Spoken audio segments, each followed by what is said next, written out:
A warm welcome to each and every one of you tonight.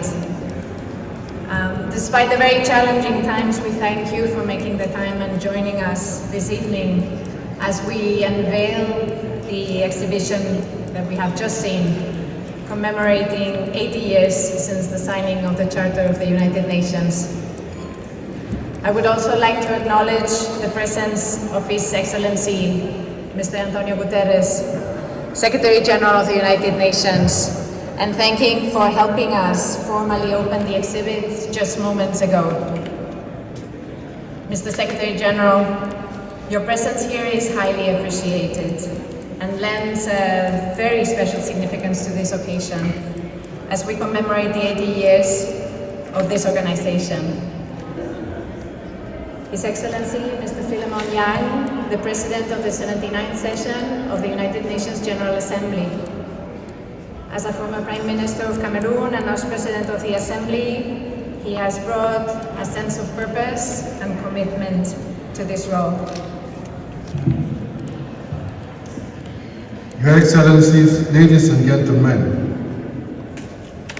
it is my great pleasure to welcome you to this reception and to the opening of this exhibition commemorating 80 years of the signing of the Charter of the United Nations.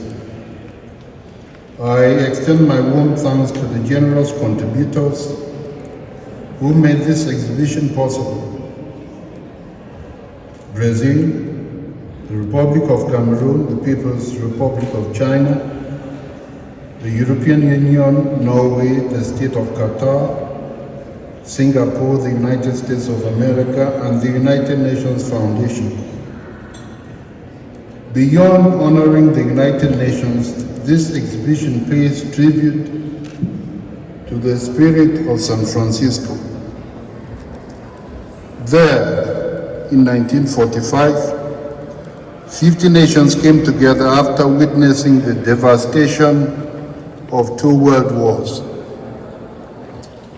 They made a solemn promise to the world to lay the foundations for a global order that would spare future generations from the catastrophe of war, a global order rooted in international cooperation and an unwavering belief in universal human dignity, an order in which the principles of multilateralism are respected and upheld. The charter you see on display, the one you saw outside there, is the result of that promise. There is more than ink on those pages. They are infused, the pages, with the hopes of a brighter future, dreams about the future of a peaceful planet, with ideals and principles we do not always live up to, but which have guided our organization for 80 years. Ideas that have averted a third world war that could easily destroy our world, our planet,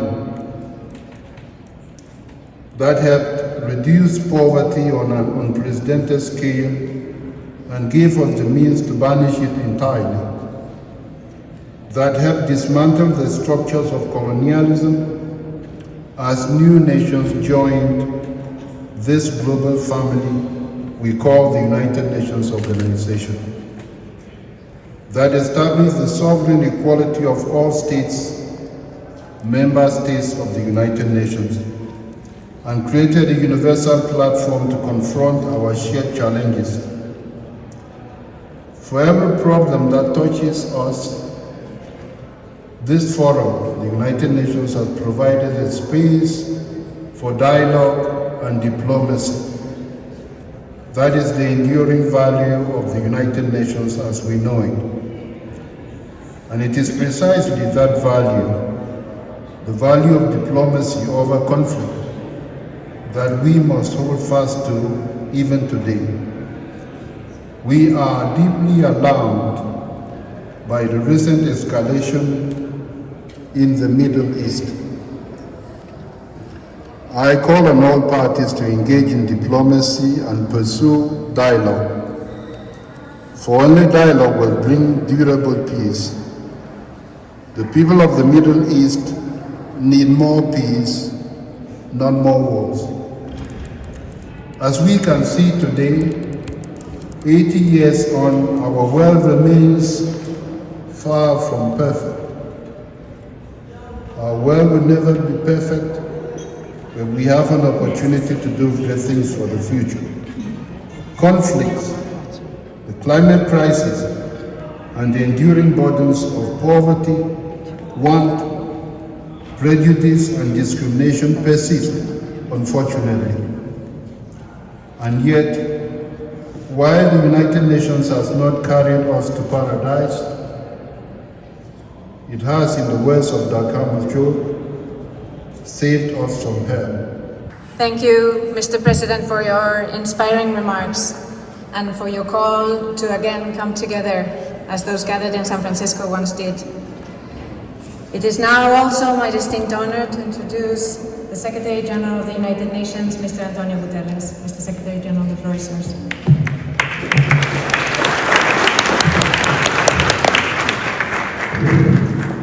Mr. President of the General Assembly, Excellencies, ladies and gentlemen, we are so honored to welcome home the original UN Charter. It is more than parchment and ink. It is a promise of peace, dignity and cooperation among nations. And as we open this exhibition that celebrates our earliest days, we are reminded that the Charter was only the beginning. The ideals it enshrined had to be put into action by people, by process, and sometimes by something as simple as a wooden box. In the spring of 1946, at Hunter College here in New York City, the first UN ballot box for the Security Council was opened for a routine inspection before the first vote. To everyone's surprise, there was already a slip of paper inside. It was a message from the box maker, a mechanic named Paul Antonio. Apparently there have been some Antonios around. He wrote, and I quote, "May I, who have had the privilege of fabricating this ballot box, cast the first vote? May God be with every member of the United Nations organization, and through your noble efforts, bring lasting peace to us all over the world." End of quote. That message, humble, hopeful, and heartfelt, captures the spirit of United Nations at its founding. And it reminds us where we are here today. 80 years is a blink of an eye in history. And yet, until the United Nations, humanity never had a single place where every government and all peoples could unite to fix the world and build something better.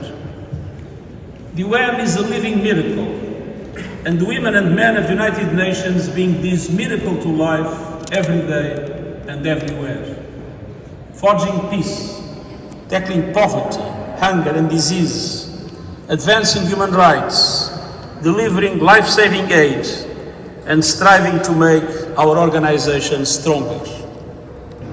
Today, our world faces age-old challenges, and never threats like the climate crisis and runaway technology, not to mention the horrible conflicts we are witnessing. But we have the tools and the norms of international law to guide us, starting with the United Nations Charter. And as we reflect on the artifacts of our founding, the documents, the symbols, the memories, I keep thinking about that note in the ballot box. Paul Antonio never sat in a General Assembly seat. He never gave a speech or signed the treaty. But he believed in what this organization could become. He believed in us. 8 years later, I hope we can all carry that same spirit of quiet conviction, of hope, and of belief in peace into the future we are building together, and I thank you.